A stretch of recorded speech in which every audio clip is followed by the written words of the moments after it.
Marcel, muito obrigado pelas suas considerações, a sua vivência prática em relação ao tema nos traz ainda mais luz para que a gente possa caminhar nesse debate e, acima de tudo, pensarmos no modelo legislativo que seja eficaz, que atenda tanto os interesses do fornecedor quanto do próprio consumidor. E eu gostaria só de, antes de passar a palavra para as perguntas, que as pessoas se identificassem, dissessem o nome a maioria aqui eu sei que são advogados, mas a gente sabe que tem pessoas que são representantes de empresas e que seria interessante que se identificassem. Mas antes de passar a palavra para a plateia, eu gostaria de provocar aqui os nossos debatedores, tanto o ministro Cueva, a Juliana e o Marcel, em cima disso que o Marcel acabou de colocar nessa tríade, vamos chamar assim, do termo de serviço, política de privacidade e aversão resumida. Porque a gente sabe que na prática, nós como consumidores, a gente realmente não lê, e na ânsia de baixar um aplicativo, de iniciar um sistema operacional novo, a gente efetivamente não lê o termo de serviço, tampouco a política de privacidade.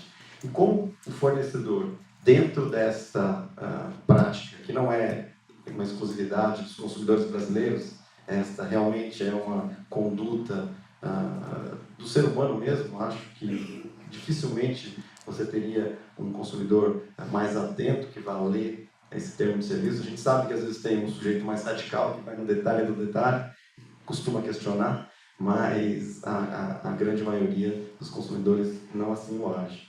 Então, dentro dessa perspectiva, como é que nós, fornecedores, poderíamos estabelecer, dentro dessa tríade, essa versão resumida, naquela na qual o consumidor vai declarar tanto consentimento com o termo de serviço, política de privacidade, mas, ao mesmo tempo, ele tenha o alcance necessário para compreender aqueles dados que ele está sujeito a transferir para o fornecedor. E como seria um encaminhamento disso, uma interpretação? De que forma essa tríade poderia ser colocada pelo Poder Judiciário numa análise de um caso concreto e em cima de uma situação como essa, diante dos princípios do Código de Defesa do Consumidor e do dever de informação do fornecedor. Então, acho que eu gostaria de provocar os três debatedores em relação a essa questão. Apenas pensando em voz alta, o Código de Defesa do Consumidor, ele, na verdade, tem esses comandos, mas eles parecem não ser suficientes diante da complexidade crescente que faz com que o consumidor fique completamente exasperado. Você, no dia a dia do seu celular, baixa aplicativos, recebe coisas, é instado a concordar ou não, e você não tem nem tempo para fazer uma análise serena, minimamente adequada daquilo que você está consentindo ou não naquele instante. Você baixa aplicativos não só para você, mas para seus filhos, né? É o Candy Crush, é não sei mais o quê. E aquilo já, outros aplicativos que apitam no seu celular, você tem que concordar ou não com aquilo, é impossível. Uma coisa que me ocorre é que o próprio livro, esse livro Simpler, do Castle Stein, ele faz uma referência a um nudge do governo para que haja algum tipo de certificação, algum tipo de mediação entre o consumidor e esse prestador de serviço, que tem que ter uma compliance rigorosa, mas o consumidor se vê perdido numa floresta de informação. Haverá provavelmente ou uma entidade governamental certificando o atendimento a certos critérios e padrões, ou então talvez uma entidade privada que dê um selo de qualidade para, por exemplo, a compliance da área de proteção de dados. Eu imagino que no futuro não muito distante haja algum tipo de coisa assim, algum selo que você diga, olha, tal aplicativo tem o selo, tal outro não tem, ou tem uma letra A, B, C, D. Talvez seja por aí. E a própria maneira como essas informações são divulgadas, da maneira resumida, ela talvez venha a ser também objeto de um escrutínio maior, porque a arquitetura da informação acaba influenciando a maneira como o consumidor escolhe, né? Então, acho que tudo isso se torna mais complexo, até a simplicidade se torna mais complexa. Eu também concordo bastante com o que o ministro Cueva acaba de dizer. Agora, eu só vou ainda ainda ontem em defesa do consumidor, mas eu vou dizer o seguinte, a gente vive uma coisa meio faz de conta nessa tríade. Tá, Renato? Primeiro, alguém faz de conta que tem um termo de uso legal, a gente faz de conta que lê o termo de uso e depois, quando dá algo errado, a gente procura os nossos direitos. Então, voltando ao que eu falava ali antes, amadurecer dói, né? Crescer dói. Então, eu acho que de lado a lado, e aqui até fazendo uma autocrítica como consumidora, né? O termo de uso e a arquitetura dele, como bem colocou o ministro, ele não tem que dizer o que o engenheiro vai entender. Ele tem que dizer o que o brasileiro médio consegue compreender. E não é tudo que precisa ser dito, é aquilo que pode gerar um problema para ele. A gente trabalhou isso com seguro, trabalhou isso com bancos, que é o seguinte, o sumário do contrato. O que é o sumário do contrato? No caso de seguro, só para dar um exemplo, é o que não cobre. O preço, é óbvio, e o que não cobre, porque o que cobre, tudo bem, não vai ser objeto de contencioso. O que vai ser objeto de contencioso é o que não cobre. Então, você recebe um livro desse tamanho de seguro, e às vezes o que você mais precisava saber para diminuir a contenciosidade está no rodapé, ok? No termo de uso, né, como bem colocou aqui o Marcelo, quando a gente fala desse desvio de finalidade, muitas vezes, de alguns aplicativos, de alguns usos, eu acho que é uma corresponsabilidade, né? Você não tem termos acessíveis, não tem arquitetura amigável e, do outro lado, o cidadão clica, ok, né? E até tem alguns aplicativos que eu gosto, eles tentam ser mais educativos. Você não fez, ainda faz assim, você leu mesmo? Aí você tem que dar rolagem, aí você dá a rolagem, tem que ler. Mas a letra é desse tamanho, a linguagem é horrorosa e aquilo que de fato devia estar em caixa alta, você não encontra, né? E eu acho que o legítimo interesse, né, eu não tenho um nível de conhecimento técnico para debater com profundidade, mas eu, assim, dentro do ambiente jurídico da Senacom, que a gente debateu no governo, o tema do legítimo interesse, é uma coisa que eu tenho batido muito. O legítimo interesse não pode ser a blindagem para tudo. Porque esse era o nosso grande receio, né? E aí, por isso que a sua pergunta é bem estratégica. Essa tríade, essa discussão, ela é a vacina da prevenção para a argumentação do legítimo interesse, né? Porque senão nós vamos vulgarizar um instituto que, pelo menos no Brasil, foi bastante debatido e, para ser aceito por todos, deu trabalho, né? Então, fica a dica, né? Vamos falar, como diz a moçada, de que vamos sair do faz de conta. Só deixar claro que essa necessidade de que os termos de serviço e a política de privacidade sejam mais e mais detalhados é o que vem agora com muita força no novo regulamento europeu. Então é por isso que a gente imagina que vai ter que ser mais detalhado e tal, que não vai se aplicar para o Brasil, claro, mas vai ser uma tendência mundial, principalmente das empresas que operam aí na Europa também.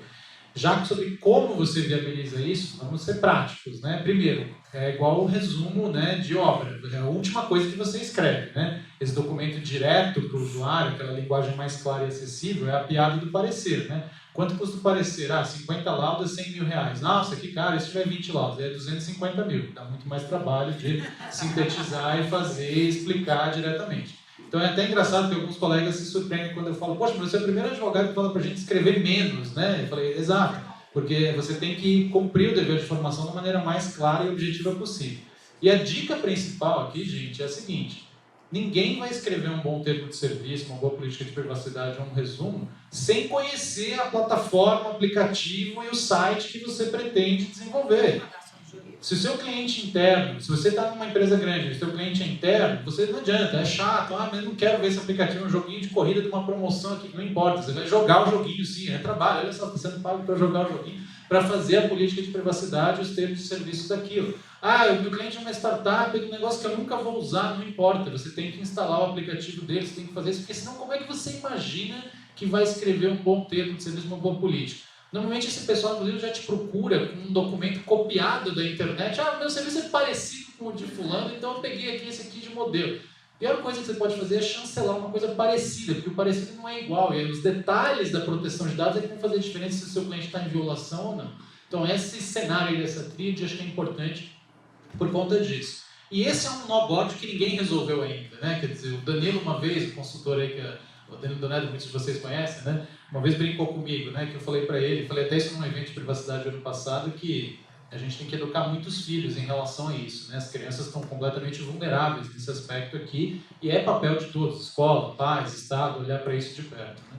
E eu comentei que justamente por isso, né? Eu sou um pouco mais terrorista nesse ponto com os meus filhos, explico para eles todos esses cenários e minha filha outro dia se recusou a instalar um aplicativo. E eu perguntei, mas por quê? Porque está dito aqui que tem acesso às minhas fotos e não tem nada a ver, né, papai? Ao que o Danilo retrucou, bom, a filha do Marcelo é a única pessoa que lê termos e condições no país. Né? Então, quer dizer, começa um pouco em casa esse dever da gente ir atrás disso, etc. Mas é verdade, ninguém resolveu esse problema ainda de como tornar mais palatável a explicação. E esse caminho aí da cobertura aí de seguro, o que não cobra, o que eu de fato faço com esses dados que você poderia se opor? Talvez seja aí um caminho interessante a se seguir. Mas, de novo, daí não implica que a prática é questionável, mas sim que você está escancarando para o consumidor para que ele possa fazer a sua escolha consciente de dizer, eu me sinto realmente confortável com isso. Que é aquele cenário, né, gente? Quantos de vocês aqui, por exemplo, estão inscritos no Nota Fiscal Paulista, aqui em São Paulo? Pode levantar a mão, por favor. Exato. Talvez nem todos tenham refletido ou todos se sintam confortáveis com o fato de que vocês fornecem ao governo um banco de dados razoavelmente completo e detalhado de o quanto vocês gastaram, por onde vocês passaram e os motivos pelos quais compraram aquilo. Compatível com a renda. Exato. Sempre isso. E qual que é o trade-off? Declarado. Qual que é a noção do trade-off que vocês têm aí? Vocês ganham de volta um desconto no imposto. Então foi uma análise que, espero eu, conscientemente, todos tenham feito. Então, esse tipo de trade-off legítimo deve ser acatado e aceito e é algo legítimo, desde que o consumidor saiba exatamente o que vai ser feito com esses dados, qual é o destino e possa revogar essas autorizações a qualquer momento. Perfeito. Agradeço. Vou passar a palavra à plateia. Quem quiser, está aberto a perguntas. Patrícia, vamos lá. Bom dia a todos. A minha pergunta, meu nome é Patrícia, eu sou sócia do escritório Tosini Freire na área de Direito do Consumidor e Direito Digital. Portanto, o tema de hoje é realmente o dia a dia da nossa equipe lá no escritório. Minha pergunta para a secretária, uma preocupação que eu tenho sentido, secretária, é a aplicação de conceitos da economia real para a economia online por parte das autoridades de consumo, especialmente em relação aos PROCONs. Me deparei outro dia com um PROCON pedindo para um cliente, que é uma empresa online, uma cópia assinada do contrato firmado com o consumidor. Isso é impensável do ponto de vista prático. A empresa não quer assinar um contrato físico com o consumidor, e tampouco o consumidor quer ter o trabalho de mandar, imprimir uma via do contrato, assiná-la e mandar por correio para a empresa. Há um movimento no Ministério, na Secretaria, no sentido de educar as autoridades para essa nova realidade da economia online? Eu acho que a sua pergunta, Patrícia, está intimamente até ligada com a anterior. A gente usava como parâmetro a pergunta anterior o consumidor ou o cidadão e aqui os órgãos que os defendem.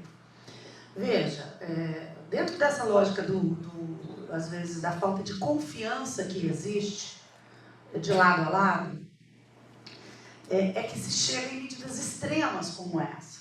Não é? Quer dizer, até, assim,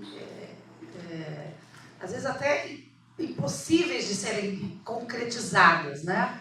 Como é que a gente entra num site de uma companhia aérea, vai comprar como é que vai ter um contrato escrito daquilo, né? Você botou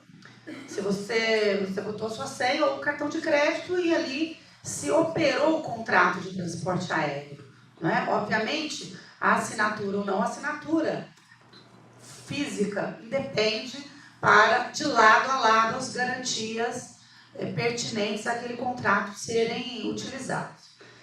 Então, até pegando o gancho do que a gente comentava antes, eu fico imaginando o Poder Judiciário, né?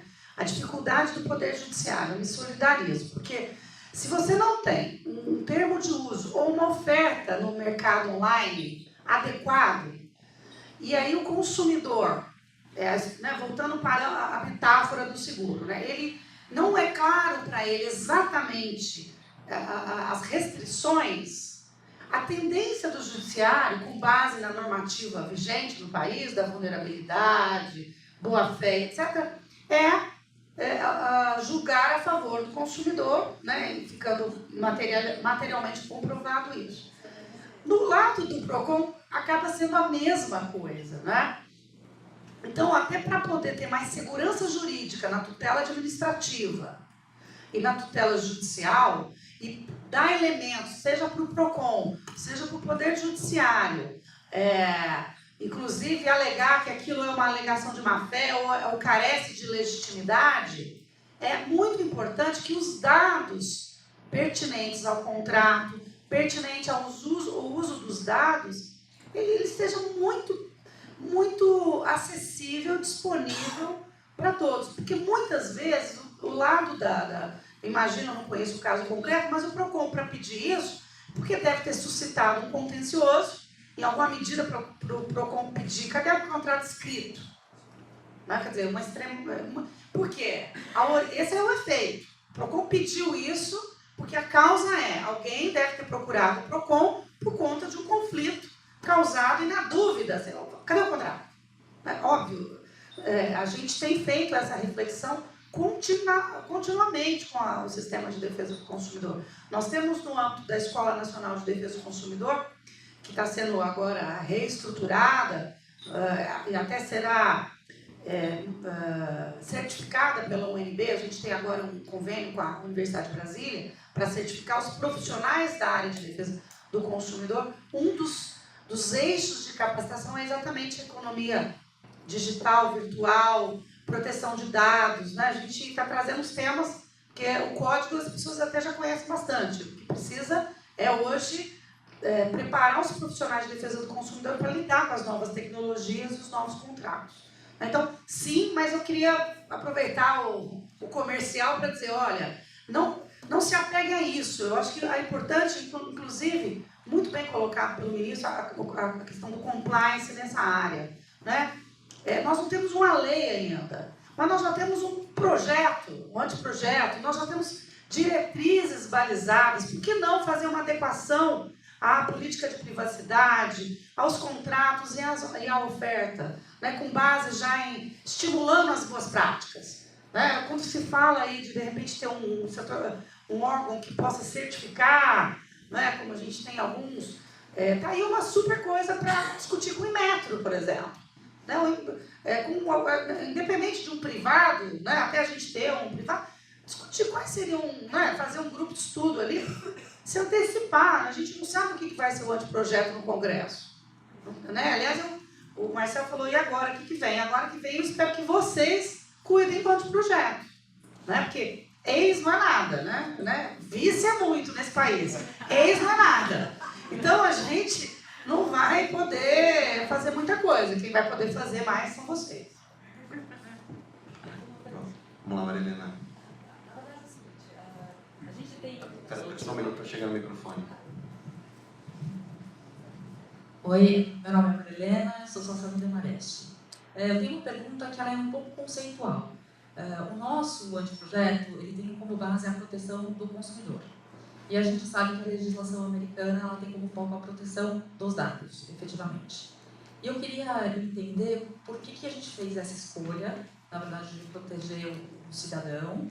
E segundo, se essa escolha ela acaba, não de forma inviabilizando, mas dificultando um pouco mais a atuação dos órgãos de defesa do consumidor em relação ao tema, tendo em vista a questão, o seu direito individual, o seu direito coletivo, enfim.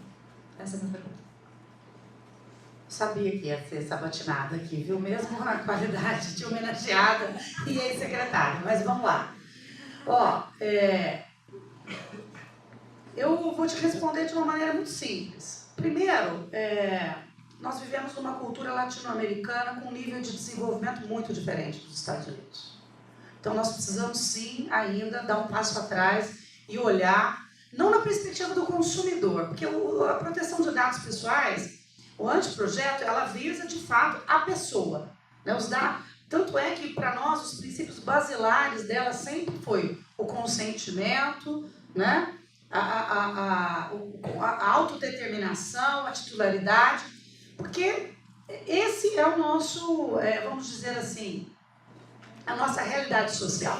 Né? Vamos combinar, nós estamos falando aqui de um universo absolutamente novo e que nós que passamos, já temos algumas pós-graduações, temos dificuldade. Imagina a média da população brasileira. Então, eu acho, sim, que nós temos que partir do cidadão, da pessoa, para conseguir atuar, normatizar essa questão. Segundo, um problema para o nosso país, e é isso eu vou colocar para vocês, é a dificuldade que o Estado tem de fazer autocrítica também. Né? Nós, por exemplo, uma das coisas que eu enfrentei pessoalmente e os meus colaboradores era quando se tratava de dado público. Porque o nosso anteprojeto traz também um capítulo, né, voltado para dados de programas de governo, dados de... Porque, veja, não é raro às vezes, a gente sabe que é um desvio de finalidade. Né? Aliás, tem um caso que é público, então me permita falar, que é o caso TSE Serasa. Né? Esse foi um caso público e tal, que houve um grande levante. Né? Aqueles dados dos eleitores são dados fornecidos com uma finalidade, dados públicos sobre registro eleitoral. E a hora que se descobriu que havia ali uma possível parceria entre uma empresa privada, houve um grande levante. E aquele caso nos ajudou muito para discutir depois, porque há um problema no Brasil, ainda muito recorrente. Nós estamos com poucos anos pós-democracia, e especialmente nesse momento, uma fase absolutamente adversa na estrutura das lideranças políticas brasileiras, e nós temos pessoas que não cumprem lei de acesso. Então, e a gente teve uma dificuldade imensa ainda de tratar coisas que é absolutamente distinta nos Estados Unidos. O Estado, lá, o nível de regime político democrático é muito diferente. Agora, está aqui o representante do Google, para não deixar eu mentir sozinho, todo o setor privado lá não precisa de ordem judicial para passar dados para o governo americano. Basta um pedido do governo fundamentado. No Brasil, isso a gente está vacinado, não, né? A gente tem um limite. Então, são realidades muito diferentes e a opção nossa foi para o olhar centrar na pessoa, no cidadão, considerando a sociedade, a realidade social e cultural brasileira. Vamos lá? Tem? Por favor. Bem, bom dia. Eu sou a Carolina Marchiori, advogada do Pereira Neto Macedo. E eu, Marcela, achei bom que você tocou na questão dos seus filhos, né? Que a minha pergunta justamente é como funciona o tratamento de dados e a obtenção do consentimento em relação a menores, né? Porque no direito a gente sabe que a regra é que para que menores pratiquem atos da vida civil, eles precisam estar representados ou assistidos pelos pais ou tutores. E você comentou que no mundo digital é difícil já essa obtenção de um consentimento demonstrável, quanto mais então em relação aos menores, né? Essa é a minha pergunta. Talvez o consentimento sobre o uso de dados de menores seja um dos pouquíssimos exemplos em que o modelo americano realmente virou líder de proteção no mundo inteiro e que é muito bem visto. Eles têm uma legislação lá chamada COPPA, né, o Child Online Privacy Protection Act, Quem cuida disso é o FTC, e é de lá que vem aquela proibição genérica de que diz que se você coleta dados de menores de 13 anos, até 13 anos, né, você precisa se submeter a essas regras do COPPA. Acima de 13 anos, estaria livre de cumprir essa legislação. Não é à toa, se vocês olharem para a maioria dos serviços americanos de internet, o que eles falam? Você tem que ter 18, você tem que ter no mínimo mais do que 13 para poder abrir uma conta. A lógica é, porque com 13 a pessoa já tem o discernimento? Não, essa foi a origem da lei, porque o COPPA existe. Já que o COPPA existe, o que o COPPA exige? Ele exige o consentimento comprovável, demonstrável dos pais. Eu acho que assim, um dos gold standards, não tenho nenhum problema aqui de falar de outras empresas, é o que a Disney faz, por exemplo. A Disney tem aquele joguinho lá dos pinguins, né, o Club Penguin, por exemplo, para você poder assinar para os filhos, né? Falei isso também por experiência própria. Né? Eles se cadastram, tem que indicar um e-mail, o consentimento do pai pelo e-mail que é dado o tempo inteiro, o pai a qualquer momento pode revogar esse consentimento, etc, etc. E o Federal Trade Commission, o FTC, tem uma página inteira de perguntas frequentes sobre o COPPA, que assim, é um tesouro. Inclusive, eu uso isso em aulas, porque assim, tudo que você possa imaginar sobre o COPPA, eles conseguiram responder ali para orientar as empresas de como agir. Resultado prático é que, pelo menos no ambiente online, a maioria das empresas acabou adotando essa regra dos 13 anos com base da questão do COPPA. Na Europa, eles tiveram essa dúvida muito grande de como colocar isso no GDPR, também tentaram adequar, falaram, poxa, mas não é realista você dizer que você precisa esperar a criança, se é que dá para chamar de criança, alguém de 16 anos, né? Até ter 16 anos, até ter 18 anos e tal. Então também acho que na versão final, posso estar enganado, mas também ficou alguma coisa bem parecida com o COPPA, não sei se era 13 anos ou 14 anos. No anteprojeto eu confesso que isso estava na redação original, mas eu não lembro, você lembra, Juliana, como é que ficou? Critério do ECA, né? Que é exatamente, que é a questão de 12 anos, né? Exatamente. Que eu acho que faz sentido, quer dizer, mesmo que, vamos ser realistas, né? Você quer vigiar o seu filho, quer impedir que ele tenha acesso a conteúdo ilegítimo, você faz isso dentro da sua casa. No intervalo do recreio, às vezes na escola, a escola é permissiva, deixa todo mundo usar celular à vontade, etc. Minha filha reclama, meus amigos lá no celular na escola, você não deixa. Não, não deixa. Não, você vai na escola para estudar, para conviver, para conversar. Nada pior do que o zumbi moderno, né? Um monte de gente reunida e todo mundo ali, né? Fixado ali na sua tela. Né? Tem gente até que já tem dor no pescoço que fica naquela posição assim. Né? Quer dizer, então é algo que é importante de levar em consideração e o tratamento, então o Gold Standard, ironicamente, veio dos Estados Unidos, que passou essa legislação há muito tempo e criou essas restrições. E são restrições muito duras. Para você ter ideia, tem um caso que é muito interessante que mostra como que uma empresa que nada tem a ver com menores foi multada pelo FTC, numa quantia bem considerável, por conta de falta de cuidado na hora de exibir os produtos, que é o caso do Yelp. O que aconteceu com o Yelp nos Estados Unidos? Eles basicamente... Sabe quando você se registra num serviço, você indica a sua data de nascimento? A maioria das pessoas faz o quê? Bota lá a data aleatória, né? Não coloca nenhuma data verdadeira. O que o Yelp permitia fazer? A data do seu nascimento. Eles permitiam que você colocasse uma data recente. Tipo 2015, 2016. Imagina uma criança de 1 ano está usando o Yelp. Não está. Mas o que o FTC interpretou? Ao você não colocar a sua data no momento do cadastro como limitada a pessoas maiores de 14 anos, a presunção é que usuários com menos de 13 anos podem ter se cadastrado e estão utilizando o seu serviço. Resultado prático, Yelp, me demonstra que você tem o consentimento expresso dessas pessoas, dos pais. Não tenho como fazer isso, meu serviço não é direcionado para menores. Mas teu cadastro permitia. Estou aqui uma multa, acho que foi $1 milhão e poucos, um negócio assim, por uma bobagem, uma coisa que era fácil de ser, vamos dizer assim, resolvida. Então fica aí mais uma dica, né? Que for orientar algum cliente, na hora do cadastro, a ferramenta não deve permitir que menores utilizem. E vamos lá, também não dá para exigir uma comparação, uma constatação contínua, né? Vocês já viram aqueles sites, quer dizer, todos já viram, né? Sites de conteúdo adulto que tem lá aquele ressalva no começo. Se você tem menos de 18 anos, não continue. E claro que todos os adolescentes olham para aqui e falam, não, realmente, é melhor eu refletir e ficar no não. Por que existe? Por que existe essa janelinha, esse interstitial, né? Que fala, se você tem mais de 18, clique aqui. É para a empresa poder dizer que não está oferecendo serviços para menores e que está confiando na declaração de quem está acessando. Tem como conferir na prática? Não. Já pensaram em vários modelos. Exige cartão de crédito, mesmo que o serviço seja gratuito. A criança pega o cartão de crédito, o adolescente pega o cartão de crédito do pai, aquela coisa toda. Em resumo, é baseado em declaração, mas se é menor do que 13 anos de idade, precisa provar o consentimento do pai, e essa tem sido a regra mundial por força dessa influência americana. É direito americano, mas acabou virando o standard de mercado, vou colocar assim. Eu só queria aproveitar a pergunta de criança e a gente falei do ECA. Interessante, né? Nós realmente não tínhamos um parâmetro, assim, debatemos muito no Ministério da Justiça. E aí, numa das discussões, eu conversei com uma pessoa da Polícia Federal que nos ajudou a debater uns outros temas, e ele trouxe um dado para mim que era novidade, né? Dizendo que toda investigação de pedofilia ou de, enfim, de abusos sexuais e outros em menores, se faz uma interpretação muitas vezes a partir das redes sociais.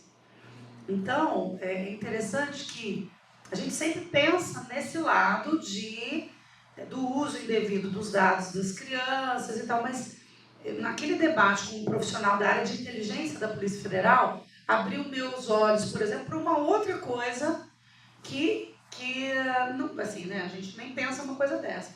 Que hoje, né, esses instrumentos, aplicativos, redes sociais, etc., às vezes a voz dessa criança que passa por algum problema, e como em grande medida, às vezes são os próprios pais ou parentes que são ofensores, né? A gente teria que ter cautela por limitação, né? Então, aí a gente ponderou e acabou ficando com essa questão dos 12 anos do ECA, né? Separando o que é criança do que é adolescente, né? Uma pergunta para Lisiane Fonseca, sou diretora jurídica da British Telecom. Pegando o gancho aqui também, porque eu sou mãe, então minha pergunta é mais como mãe até do que como advogada. Como é que está a questão da inclusão na grade escolar, de educação digital e etc? Não sei se vocês sabem comentar. Existe uma lei cujo número me falha a memória agora, mas foi aprovada aí no final do ano passado, que trata... Se você pegar o Marco Civil da Internet, ele já falava que era dever do Estado incluir políticas, né, aquela norma programática, né, de educação digital, de bom uso da internet, etc, etc. E a lei que tratou do bullying e cyberbullying, que passou ano passado, coloca como realmente um dever para as escolas, para o setor educacional de uma maneira geral, colocar no seu currículo essas noções básicas de evitar os maus comportamentos na rede, de uma maneira geral.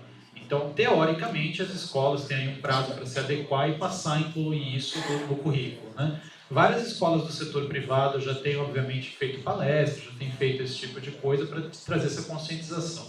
E o que eu acho importante também, como pai, meus filhos têm 7 e 10, né? Um menino de 7, menina de 10, é entender que também a restrição excessiva leva a um sentimento de revolta e assim que a criança abusa, né? Eu já vi alguns colégios de amiguinhos deles dizer simplesmente o seguinte: não pode foto de criança, nem de festa junina, em hipótese nenhuma, está proibido tirar foto dentro da escola. Ninguém quer isso, né? Nem o pai, nem a mãe, etc, etc. Porque a foto pode circular, e pode, claro, e também, né? Não é o mau uso que vai coibir o bom uso sempre, né? E acaba sendo um pouco de papel das escolas e também do setor privado fazer essas conscientizações. O Google mesmo tem uma campanha que a gente chama de expedição de segurança na internet, está tendo uma hoje, inclusive lá em Maceió, em 2 escolas, em que normalmente a gente leva uma equipe um pessoal da nossa equipe para fazer uma espécie de palestra de conscientização, de bom uso das redes, essa coisa toda. E é difícil, né? Porque a gente constata esse cenário existe a palavra precocização, acho que não, né? Mas enfim, crianças cada vez mais precoces em relação ao uso aí da internet, e tem o lado positivo que a Juliana destacou, no sentido de que, poxa, às vezes é o canal que a criança vai utilizar para fazer uma denúncia, etc. Então, assim, como pai, assim, é a gruda do século XXI hoje, é muito difícil você ter um parâmetro, mas o que eu posso confirmar para você é que não é um papel isolado de ninguém, não é só do Estado, não é só da escola, não é só dos pais. Por outro lado, aí é uma questão mais comportamental, a gente está fugindo do direito, né? Tem muito pai que lava as mãos, né? Entrega um celular, entrega um YouTube, um Netflix para a criança e acha que aquilo é babá, e aí se reclama que a criança está vendo canal impróprio, está vendo coisa que não deveria ver, etc, etc. E, por outro lado, também não dá para achar que só a escola vai conseguir educar nisso, principalmente no setor público, né? Tem escola que às vezes tem problema de merenda, que dirá problema aí, sem entrar no mérito do debate aí, mais recente. Mas, enfim, abstraindo essa questão, você tem escola que tem problema muito mais fundamental e às vezes os próprios professores não têm condição de dar essa capacitação. Então, assim, a lei existe e coloca esse dever a conferir como é que isso vai ficar. Lúcia. Depois.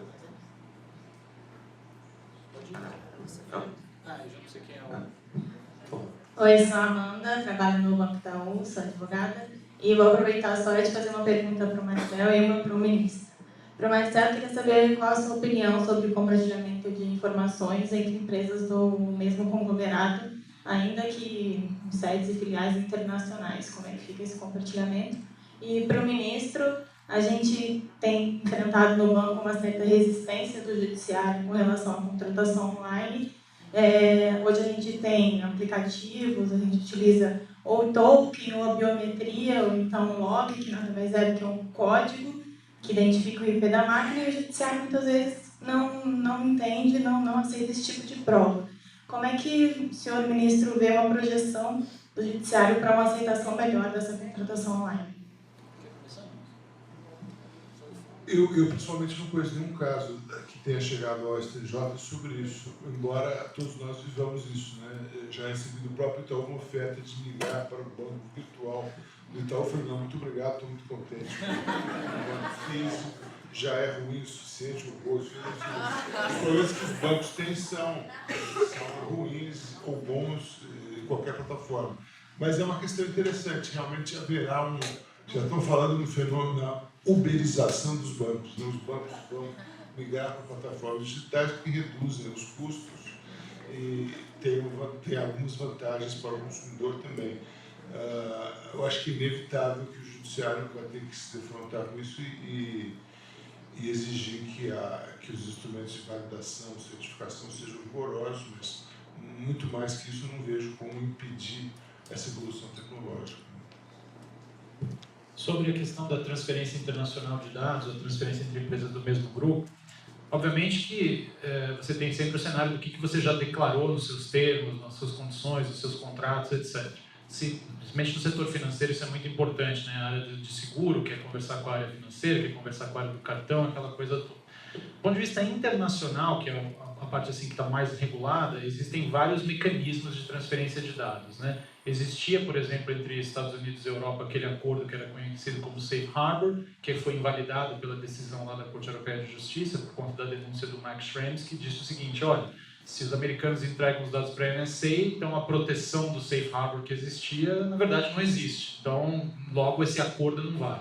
O que era o Safe Harbor, né? Era um mecanismo de autodeclaração por meio do qual as empresas americanas diziam o seguinte: eu me comprometo a seguir os mesmos estándares e padrões, né, do modelo europeu aqui nos Estados Unidos, e está aqui a minha declaração de que eu comprovo que eu vou fazer isso e pode me multar, pode me sancionar se eu descumprir essas regras. Essa era a lógica que ainda existe hoje. Existem outros mecanismos de transferência internacional de dados. Entre empresas do mesmo grupo, o principal deles é um instrumento chamado Binding Corporate Rules, ou seja, cláusulas corporativas globais, assim, cláusulas contratuais corporativas globais. A ideia é basicamente a mesma, quer dizer, a filial de uma empresa privada tem um contrato com a matriz ou com outras filiais de outros territórios internacionais, dizendo que vai cumprir com as proteções mínimas daqueles locais, e é por isso que a transferência pode ser feita. O problema é que isso normalmente está sujeito à avaliação das autoridades de proteção de todos os países em que isso está sendo operado, e não é uma operação barata. Estou falando aqui, vocês estão imaginando, redige uma cláusula contratual e está tudo certo. A GE, por exemplo, ano passado, para fazer todo o Binding Corporate Rules internacional deles entre a Europa, Estados Unidos e os territórios, gastou só de honorários advocatícios 1 milhão de euros. Quer dizer, então talvez seja uma boa notícia para muitos dos senhores aqui presentes também, né, quando pensar nessa atuação. Mas o ponto qual é? Esse é um outro mecanismo que existe interno. E o outro, existe aquela situação em que você pode submeter a DPA, a Autoridade de Proteção de Dados, a ideia do que você pretende fazer, explicar por que você quer fazer a transferência, e você segue uma cláusula contratual padrão aprovada pela Autoridade de Proteção de Dados. Então, são modelos parecidos, porém com essas ligeiras diferenças. Já entre empresas econômicas do mesmo grupo, sempre existe a controvérsia da questão da finalidade. O que você declarou nas suas finalidades? Esquece toda a transferência internacional, vamos pensar só em transferência Brasil. Você pode transferir de uma para outra? Se a finalidade estava contemplada, a tendência é que haja aceitação nisso. Se é uma finalidade completamente inesperada, que não foi declarado, que o consumidor talvez seja surpreendido, aí você vai encontrar algum tipo de limitação. Em linhas gerais, porém, se você olha para os termos de serviço das empresas, de todo tipo de setor, não só de tecnologia, dos contratos internos, elas colocam que vão fazer as transferências entre empresas do mesmo grupo, sim, e não houve aí grandes questionamentos. Mas, de novo, isso é algo que, quando vier a regulação, talvez tenha outro regime jurídico. Se me perguntar hoje, você pode fazer? Eu te diria que sim. Lúcia? Não, está bem, telefone. Minha pergunta vai para o Marcelo e para a Juliana e também para o ministro numa segunda parte. Primeiro, a gente falava da questão do consentimento dos pais para menores. Hoje, eu não sei, então talvez vocês possam até elucidar se o projeto tratou disso e também se o Brasil tem aplicado isso. Os pais hoje burlam o Facebook e fazem o canal de vídeo no YouTube, fazem canais no Facebook para menores de 12 anos, né? Menores de 13, enfim. E aí fica a discussão essas crianças são expostas, colocam seus dados, eu não sei se no Brasil isso tudo é super consentido e essas autorizações são realmente feitas pelos pais, e mais do que isso, a criança fica exposta a uma série de informações e a conteúdo inadequado, porque ela está numa plataforma que não deveria ser para ela. Então, se de alguma forma,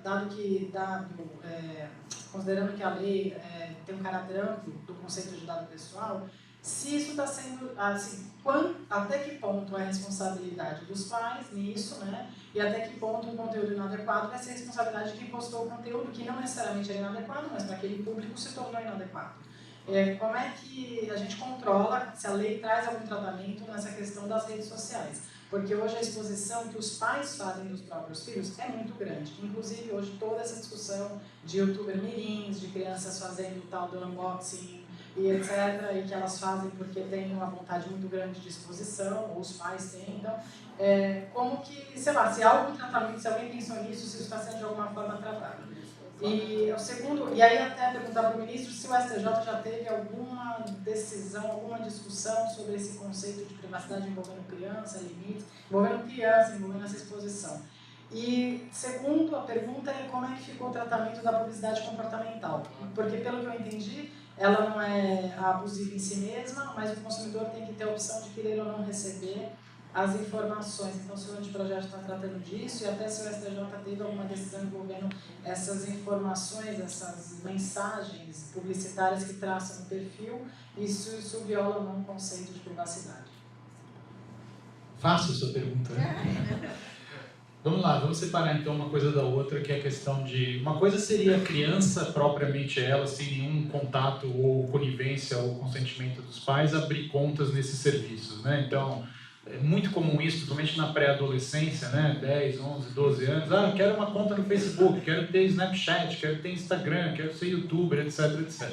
As empresas, na verdade, têm o dever de, se a conta é da criança, banir a conta. Cancelar a conta, tirar tudo que ela já fez, tirar o serviço, não pode. O problema é que você já tocou é que o que a criança faz? Na verdade, ela convence o pai a abrir uma conta para ela, e o pai é que teoricamente gerencia essa conta, e aí o pai às vezes é que é o próprio câmera para fazer lá o YouTube, aquela coisa toda. Tem muito mais a ver com a questão social de se as redes sociais elas fomentam um narcisismo, né? Uma coisa muito mais psicológica até do que jurídica, né?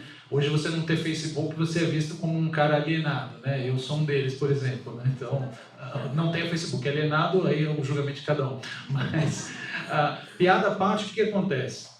É uma constatação que a gente está tendo. Já houve até, né, questionamentos do Ministério Público aqui, não sei de qual estado que veio, sobre essa questão dos youtubers mirins. Não... questionando não o Google no sentido de permitir essa prática, mas querer entender com mais informações por que isso está acontecendo, né? E o que a gente respondeu foi basicamente o seguinte: olha, são pais criando contas, fazendo aí a promoção dos filhos e basicamente a legalidade disso vai ser aí avaliada, né? No sentido de que a criança poderia se expor, ela está lá fazendo unboxing, aquela coisa toda. O unboxing, para quem não sabe, são aqueles vídeos em que normalmente tem também de adulto, óbvio, um monte, né? As pessoas simplesmente se filmam abrindo um produto a partir do momento que ele chega embalado, né? Então é aquela coisa, comprei essa carteira aqui, aí chega na caixinha bonita, a pessoa filma abrindo a caixinha e tal, vocês poderiam se questionar como eu me questiono, quem diabos assistiria isso, né? E um monte de gente assiste, e criança adora isso. E tem muito mais a ver com a discussão de publicidade infantil, de exibição da criança para esse tipo de cenário, etc, etc. Do ponto de vista das políticas das empresas, posso falar pelo Google, né? Normalmente o que acontece? Se o pai, obviamente, criou a conta, tem lá a autorização do pai para filmar o filho, a criança se torna daquele cenário se exibindo ali, mostrando tudo aquilo. Se vier uma decisão dizendo que isso tem um efeito nocivo, isso deve parar, a gente vai derrubar o canal, a gente vai tirar todos os vídeos, a criança vai até ficar lamentando que perdeu a conta, mas não tem o que fazer. Mas a gente não julga se isso é lícito ou ilícito. As nossas políticas dizem claramente o que pode ser feito, o que não pode ser feito, e o unboxing está nessa área intermediária. O unboxing em si ele pode ter efeitos nocivos, talvez para quem veja o vídeo, principalmente se é influenciável como menor. Mas a gente não bane esses vídeos de saída, por assim dizer, porque a gente não entende que tem uma gravidade nesse sentido, nem nada assim. Por outro lado, outra coisa que os vídeos no YouTube permitem fazer é dizer: esse vídeo jamais pode exibir publicidade, ou esse vídeo vai exibir publicidade.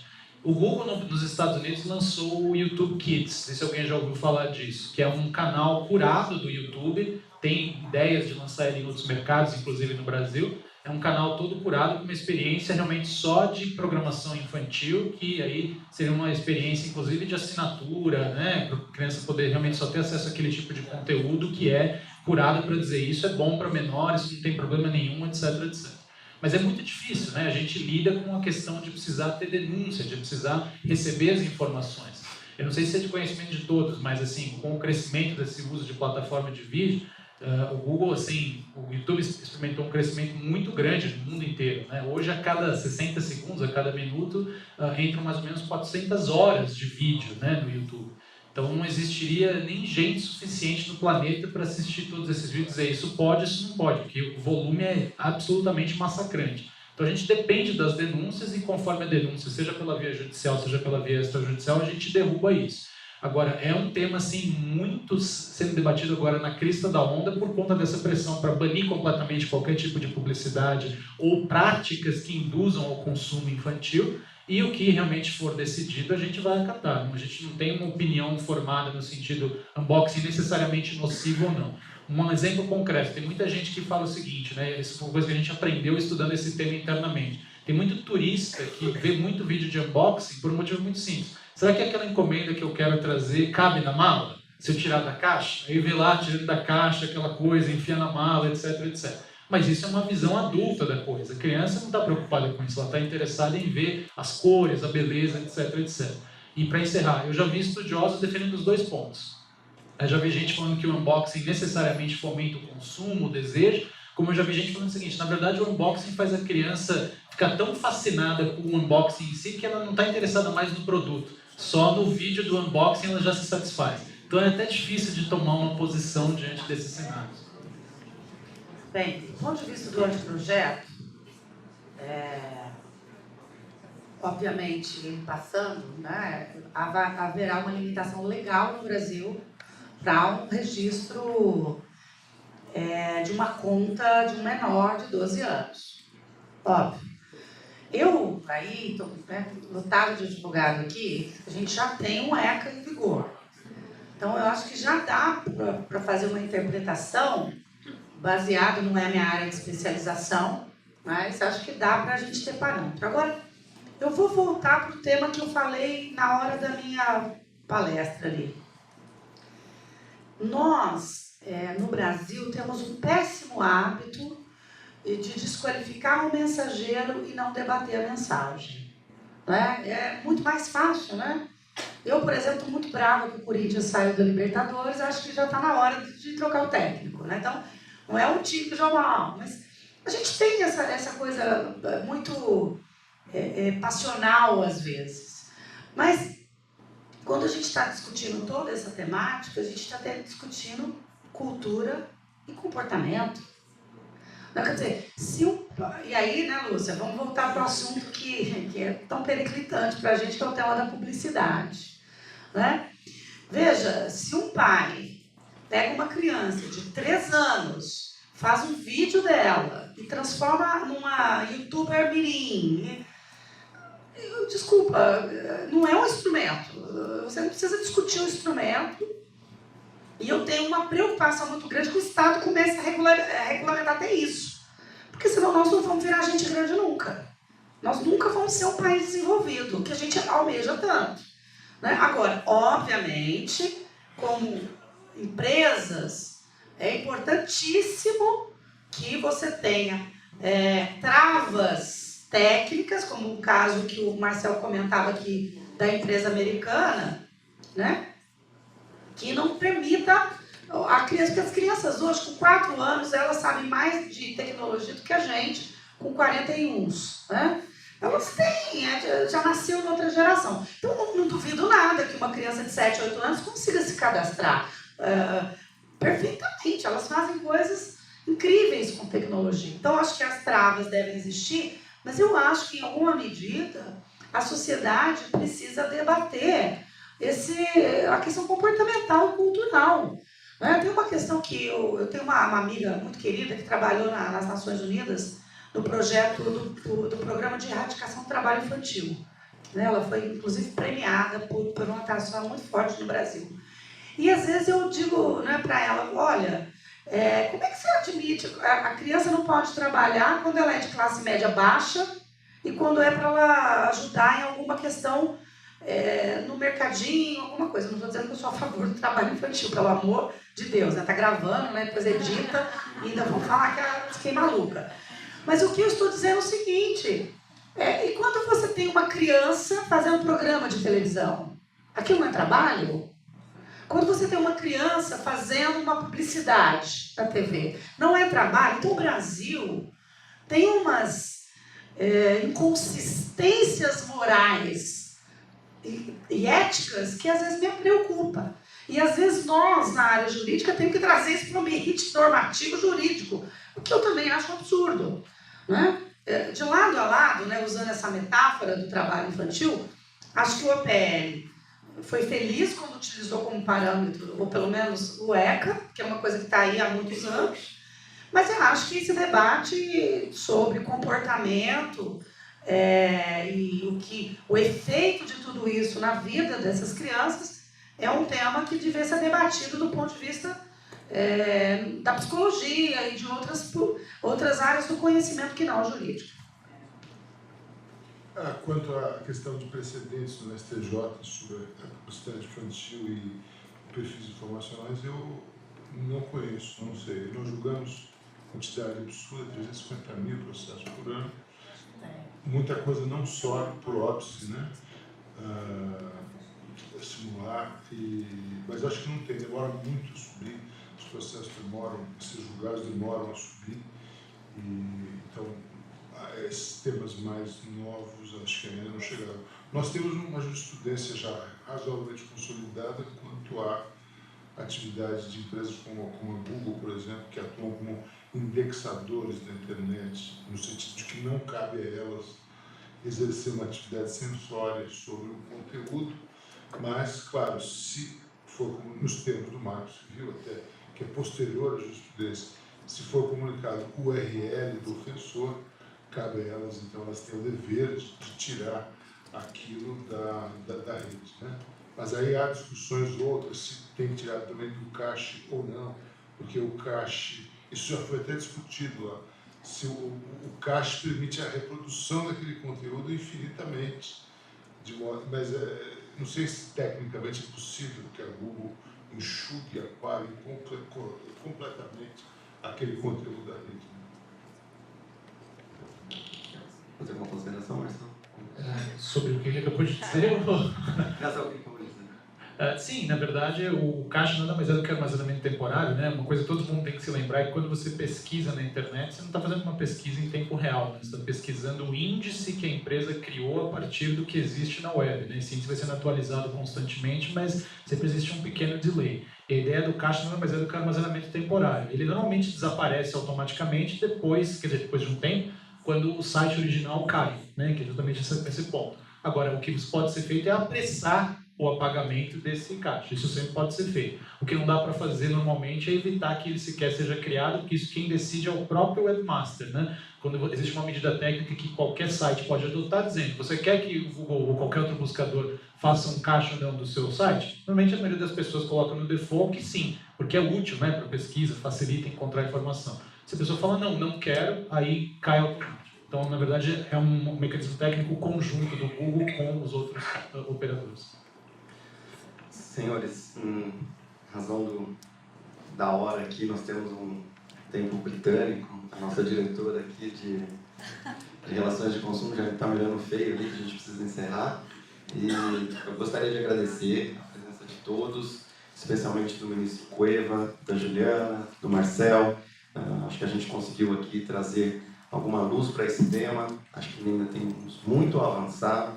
É algo que vai ficar e já está no radar da IBRAC. É uma preocupação constante o debate em relação a esse tema, o acompanhamento desse tipo de projeto, assim que ele dá entrada no Congresso. A gente pretende realmente acompanhar isso de perto, participar ativamente das audiências públicas em relação ao tema e, se possível, continuar esse debate no futuro, quem sabe ainda esse ano ou no ano que vem, em relação a esse mesmo tema. Gostaria também de fazer um agradecimento especial ao nosso staff do IBRAC, a Dora, o Zé Carlos, que foram aqui essenciais para o acontecimento desse evento, ao nosso presidente, o Caminati, que infelizmente ele não conseguiu, teve um atraso para fazer a abertura, mas fica aqui reiterando os nossos agradecimentos em razão do comparecimento de todos. Esperamos vocês no próximo encontro que vai se realizar no semestre que vem. Oportunamente no nosso site vai estar divulgadas as datas e os temas onde vão